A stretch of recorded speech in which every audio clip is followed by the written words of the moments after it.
Hello दोस्तों, आज हम भारतीय संविधान से रिलेटेड क्वेश्चनों के बारे में बात करेंगे। दोस्तों तो मैं आप लोगों को वही क्वेश्चन बताऊंगा जो कि एग्ज़ामों में बार बार पूछे जाते हैं। और दोस्तों प्रत्येक क्वेश्चन का मैं आप लोगों को नोट्स भी बताऊंगा। ठीक, तो दोस्तों आज मेरा थोड़ा सा गला ख़राब है क्योंकि दोस्तों हमारे यहाँ अखंड रामायण जी बैठी हुई हैं, वो रिलेटेड 7 दिनों से चल रही हैं। इसलिए दोस्तों मैंने पढ़ी है, इसलिए मेरा गला बैठ सा गया है। इसलिए दोस्तों आप शब्दों को करेक्ट करते चलिएगा, साथ ही साथ दोस्तों आप क्वेश्चनों को पढ़ते भी चलिएगा ताकि आपको अच्छे से ये क्वेश्चन समझ में आ जाएं। तो दोस्तों हम बिना देरी के अपने क्वेश्चनों को सॉल्व करते हैं। तो दोस्तों सॉल्व करने से पूरे पर मैं आप लोगों को बताना चाहता हूं कि जितने भी मैं क्वेश्चन आप लोगों को बता रहा हूं ना, आप उन क्वेश्चनों को कहीं पर नोट कर लीजिएगा क्योंकि दोस्तों ये बहुत ही इम्पोर्टेंट क्वेश्चन है, क्योंकि दोस्तों ये अक्सर एग्ज़ामों में आते ही रहते हैं। तो दोस्तों अब हम अपनी वीडियो को शुरू करते हैं। तो हमारा जो फर्स्ट क्वेश्चन रहेगा दोस्तों वो रहेगा कि हमारे भारतीय संविधान में मौलिक अधिकार कितने हैं। तो दोस्तों ऐसा जैसा कि सभी को पता है कि हमारे पास कितने अधिकार हैं, 6। ठीक, तो ऑप्शन ए इसका राइट आंसर हो जाएगा। क्या? ऑप्शन ए, 6 अधिकार। अब वो अधिकार कौन कौन से हैं तो हम देखते हैं। तो दोस्तों हमारे पास 6 अधिकार हैं: समानता का अधिकार, स्वतंत्रता का अधिकार, शोषण के विरुद्ध अधिकार, धार्मिक स्वतंत्रता का अधिकार, संस्कृति और शिक्षा का अधिकार, संवैधानिक उपचारों का अधिकार। ये हमारे पास 6 अधिकार हैं। ठीक, तो आप इसे जहाँ कहीं भी ये क्वेश्चन आप टाइप करेंगे उसी के नीचे ये नोट्स डालकर इसे भी टाइप कर लेना। ठीक, नेक्स्ट क्वेश्चन रहेगा कि भारतीय नागरिकों के लिए भारतीय संविधान में मौलिक कर्तव्य कितने हैं। तो दोस्तों जैसा कि सबको पता है कि हमारे पास कितने मौलिक कर्तव्य हैं दोस्तों, वो हैं 11। तो ऑप्शन सी इसका राइट आंसर हो जाएगा। अब वो मौलिक कर्तव्य कौन कौन से हैं वो हम आगे देखते हैं। तो देखो सॉरी दोस्तों, मैं यहाँ पर माफ़ी चाहूँगा क्योंकि दोस्तों यहाँ पर जो इमेज ब्लर हो गई है, इसलिए इस इमेज को पढ़ पाना थोड़ा आसान नहीं होगा। तो दोस्तों मैं आपको इसके नाम डिस्क्रिप्शन में दे दूंगा, तो आप वहाँ से पढ़ लीजिएगा। ठीक, या फिर मैं अगली वीडियो में आपको उपलब्ध करा दूंगा। ठीक, नेक्स्ट क्वेश्चन देखते हैं कि भारतीय संविधान को लिखने में कितना वर्ष लगा है। तो देखो एक चीज़ आप यहाँ पर ध्यान रखें दोस्तों, यहाँ पर केवल वर्ष ही पूछा है। ठीक, उसने ये नहीं पूछा कितने दिन लगे हैं, कितना समय लगा है। ठीक, तो यहाँ पर आप डायरेक्टली कर दीजिए कितना, 2 वर्ष। ठीक, और यदि पूरी डिटेल से बताऊँ दोस्तों इसकी, तो 2 वर्ष 11 माह, कितने, 11 माह 18 दिन। लेकिन दोस्तों यहाँ पर एक चीज़ और ध्यान रखना, यहाँ पर 17 दिन भी होते हैं। ठीक, क्योंकि दोस्तों 17 दिन माना जाता है, लेकिन हम इसे क्या 18 मान लेते हैं। जैसे कि आप दशमलव में 4, यदि आपके पास दोस्तों ये समझ लीजिए कि 6 हैं। ठीक, जैसे कि जे हैं। ठीक, 1.56। तो जब आप दोस्तों यहाँ पर ऐसे बढ़ते हैं ना 6, तो यहाँ पर दोस्तों या तो 5, जैसे ये 5 है, 5 के बाद दोस्तों या तो आप इसे क्या मान लेते, पूरा 7 मान लेते हैं, या फिर दोस्तों जब 5 से कम हो तो इसे फिर आप 5 ही रहने देते हैं। ठीक, इसी प्रकार दोस्तों वो भी है कि जो हमारा समय लिख रहे थे ना, तो उनके दोस्तों 24 घंटे में कुछ मिनट कम थे, इसलिए हमने दोस्तों उसे क्या 18 दिन मान लिए। इसलिए मैं आप लोगों को बता रहा हूँ कि यदि आपको 17 दिन भी शायद दिए जाएं तो आपको 18 छोड़कर 17 दिन वाले पर लगाना है। ठीक, तो आप ध्यान रखना, ये क्या है दोस्तों कि गुप्त से गुप्त जानकारी है, इसलिए दोस्तों आपसे वो को भ्रम में डालने के लिए पूछी जाएगी। ठीक, तो नेक्स्ट जो रहेगा इसका हम परिचय देख लेते हैं कि भारतीय संविधान 26 जनवरी 1950 को क्या लागू हुआ हमारे देश में। ठीक, जो हमारी भारतीय पुस्तक है ना, हमारा संविधान, वो 26 जनवरी 1950 को क्या हुआ था, लागू हुआ था। ठीक, यह दुनिया का सबसे विस्तृत एवं लिखित संविधान है, यानी दोस्तों पूरे वर्ल्ड का, पूरी एशिया जितना भी है दोस्तों, क्या है, हमारे ही देश का जो संविधान है वो लिखित है, जिसे डॉक्टर भीमराव अम्बेडकर जी ने लिखा था। ठीक, अब दोस्तों इसमें 395 अनुच्छेद हैं। ठीक, और 22 भाग हैं। ठीक, और कितनी, 8 अनुसूचित जातियां हैं। ठीक, लेकिन दोस्तों इसमें समय समय पर क्या हुआ है, संशोधित भी हुआ है, आप जानते ही हैं। ठीक, कई बार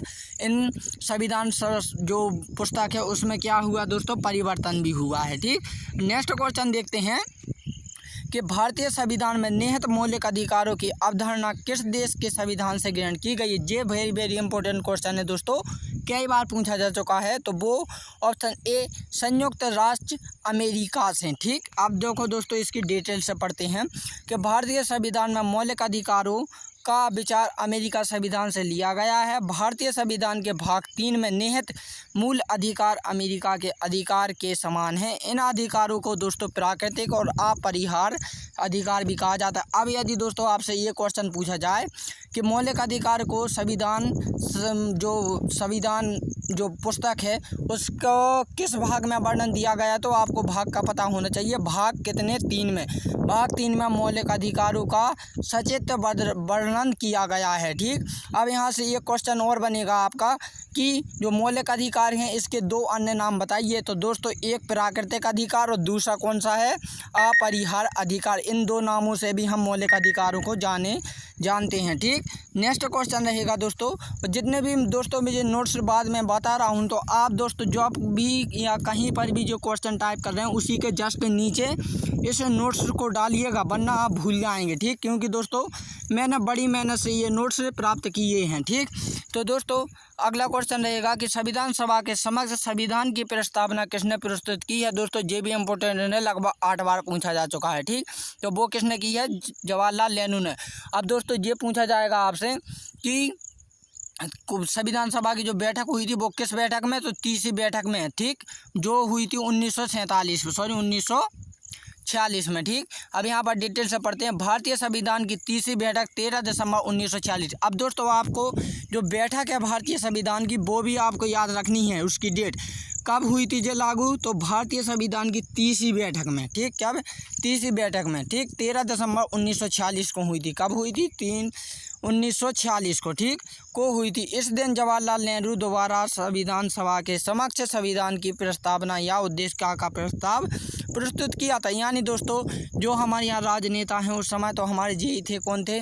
पंडित जवाहरलाल नेहरू। ठीक, तो दोस्तों नहीं, जब नहीं थे। ठीक, तो दोस्तों इनने क्या हुआ, नेताओं के सामने रखी कि क्या हम इस भारतीय जो पुस्तक है क्या हम इसमें जो नियम लागू कर सकते हैं भारत में, ताकि हमारी जनता जो है कंट्रोल नियंत्रण में रहे। ठीक, तो यही उनने प्रस्ताव रखा था। ठीक, जिसे किसने लिखा था?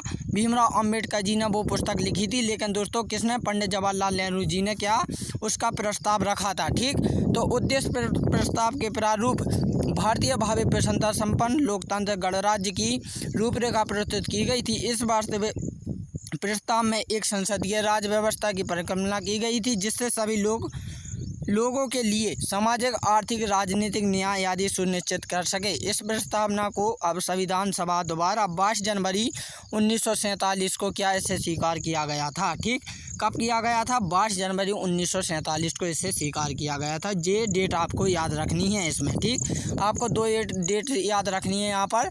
जो संविधान सभा की बैठक हुई थी वो कब? 30वीं बैठक कब हुई थी? तो आपको पता होनी है 13 दिसंबर 1946 को। और जो इसका प्रस्ताव जो संविधान सभा द्वारा जो स्वीकृत की गई थी इसे, वो कब की गई थी दोस्तों? तो 22 जनवरी 1947 को। ठीक, नेक्स्ट क्वेश्चन देखते हैं कि संविधान सभा के कानूनी सलाहकार कौन है? तो दोस्तों सभी को पता होना चाहिए कि BN राव हैं। अब दोस्तों BN राव कौन है तो आपको पता होना चाहिए, इनकी डिटेल्स पढ़ते हैं। संविधान सभा के कानूनी सलाहकार के रूप में सर बेनेगल नरसिंह राव, जिसे हम शॉर्ट में BN राव कहते हैं, ठीक, को नियुक्त किया गया। बाद में इन्होंने संयुक्त राष्ट्र सुरक्षा परिषद में वर्ष 1950 से वर्ष 1952 तक भारत का प्रतिनिधित्व भी किया। ठीक, ये नोट इम्पोर्टेंट है, उसके जस्ट नेचर डाल लीजिएगा। ठीक, नेक्स्ट जो क्वेश्चन रहेगा दोस्तों कि किस वर्ष में जनगण मन को भारत के राष्ट्रगान के रूप में मनाया गया? ये वेरी इंपॉर्टेंट क्वेश्चन है और मुझे नहीं लगता कि दोस्तों ये क्वेश्चन आप लोगों को बताने में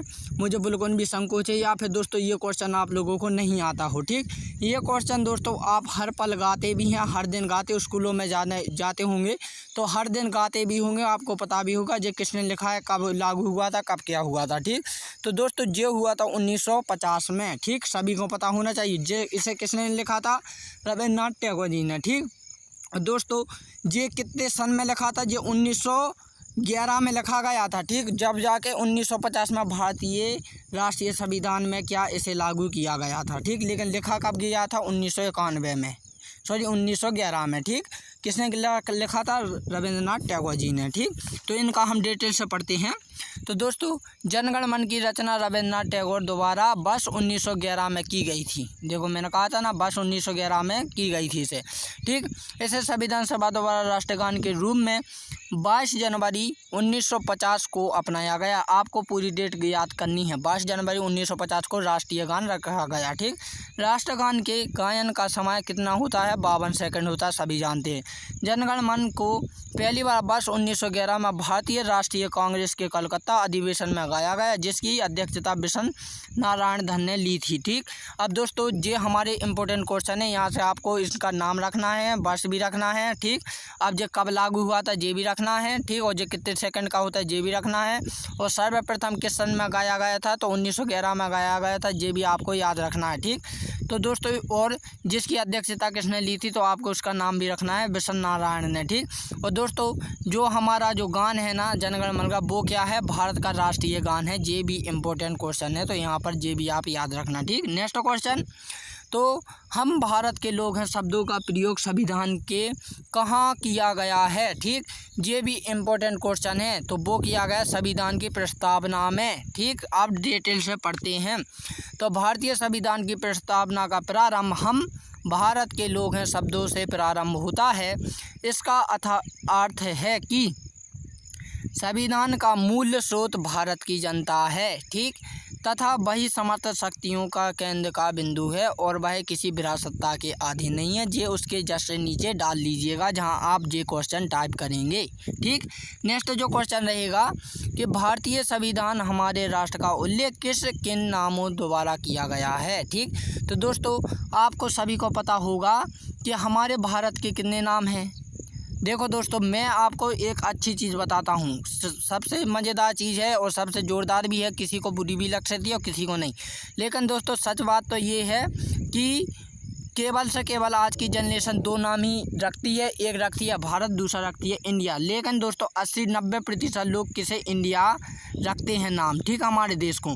लेकिन दोस्तों यदि हम बात करें कि कितने नाम होते हैं, तो दोस्तों 90% लोग 70% लोग यही कहते हैं कि हमारे भारत के 3 नाम हैं।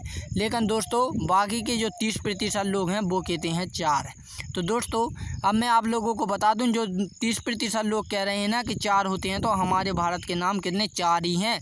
और क्योंकि दोस्तों अब जनरेशन को ये बता ही नहीं जाता है कि हमारे भारत क्या है क्या नहीं है, और कुछ दिनों बाद तो दोस्तों यही पता चलेगा कि हमारे भारत का केवल एक ही नाम है, वो है इंडिया। ठीक, क्योंकि आने वाला समय, क्योंकि इंडिया इंडिया जाना बोलते हैं लोग। ठीक, तो आप इसे ध्यान रखना, हमारे भारत के नाम कितने हैं? 4 हैं। एक है भारत, दूसरा हिंदुस्तान, तीसरा इंडिया और चौथा है आर्यव्रत। क्या है? आर्यव्रत। ठीक, कभी रामायण जी देखी होगी तो सीता जी राम जी से कहती हैं आर्यव्रत। ठीक, वही नाम है इनका। ठीक, तो हमारे जो 4 नाम है। लेकिन दोस्तों संविधान सभा की किताब में केवल 2 नामों का ही जिक्र मिलता है देखने को, वो मिलता है भारत तथा इंडिया। उसे ना ही तो हिंदुस्तान मिलेगा उस किताब में, ना ही तो आर्यव्रत मिलेगा। ये 2 नाम नहीं मिलते हैं। हम डिटेल से पढ़ते हैं कि भारतीय संविधान में हमारे राष्ट्र का उल्लेख 2 नाम भारत तथा इंडिया के रूप में किया गया। अनुच्छेद 1(1) के अनुसार भारत अर्थात इंडिया राज्यों का संघ होगा। ठीक, जो उसके नीचे डाल लीजिएगा। ठीक, नेक्स्ट क्वेश्चन कि निम्न शब्दों में से कौन सा शब्द सन 1975 के भारतीय संविधान की प्रस्तावना में सम्मिलित नहीं किया गया था? ठीक, यानी दोस्तों जो सन 1975 है उसमें संप्रभुता, बंधुता और समानता तो जोड़ा गया, लेकिन अखंडता नहीं जोड़ा गया था। ठीक, तो ऑप्शन डी इसका राइट आंसर हो जाएगा। डिटेल से पढ़ते हैं कि भारतीय संविधान की प्रस्तावना में समाजवादी, पंथनिरपेक्ष, अखंडता शब्दों को 42वें संशोधन अधिनियम 1976 द्वारा जोड़ा गया। यानी दोस्तों 1975 में वो जोड़े गए थे जो मैंने 3 बताया, लेकिन अखंडता नहीं जोड़ा गया था। फिर जो 1976 में जोड़ा गया है। ठीक, तो इसके द्वारा भारतीय संविधान में व्यापक परिवर्तन किया गया है। इस संशोधन के 2 नए अध्याय 4 के और 14 के और नए 9 अनुच्छेदों को जोड़ा गया और 12 अनुच्छेदों में संशोधन किया गया, यानी कि 52 अनुच्छेद हैं उनमें क्या किया? परिवर्तन किया गया था। ठीक, तब जाके जो हमारा अखंडता वाला एक नियम आया था। ठीक, नेक्स्ट क्वेश्चन देखते हैं दोस्तों। नेक्स्ट और अंतिम क्वेश्चन है, भारतीय संविधान के प्रथम अनुच्छेद के अनुसार भारत क्या है? ये इम्पोर्टेंट क्वेश्चन है, ये दैनिक जीवन में भी है और हमारे भारत में जानने के लिए आप लोगों के लिए क्वेश्चन भी होना चाहिए कि भारत हमारे लिए क्या है। ठीक, तो भारत भारत राज्यों का संघ है। सभी जानते हैं कि भारत तभी कहलाएगा दोस्तों जब उसमें राज्य होंगे, यदि राज्य ही नहीं होंगे तो भारत कहाँ से होगा। ठीक, तो इनका डिटेल से देखते हैं।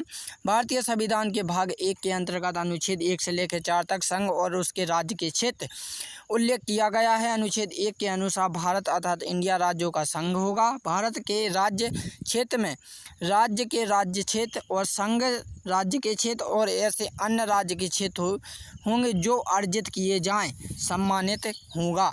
यानी दोस्तों यहाँ से आपके 4-5 क्वेश्चन बनेंगे। आपसे ये पूछा जाएगा कि राज्यों का विस्तार संविधान सभा के किस भाग में किया गया है, तो ऑप्शन आपके पास ए होगा, बी होगा, जो भी होगा, लेकिन भाग 1 में किया गया। ठीक, अब आपसे पूछा जाएगा अनुच्छेदों के बारे में, तो अनुच्छेद रहेंगे 1 से लेकर 4 तक। ठीक, तो दोस्तों यदि आपको ये वीडियो अच्छी लगी है तो प्लीज़ इस वीडियो को लाइक कर दीजिएगा। ठीक, तो दोस्तों अब हम मिलते हैं अपनी अगली वीडियो में, तब के लिए जय हिंद एंड जय भारत।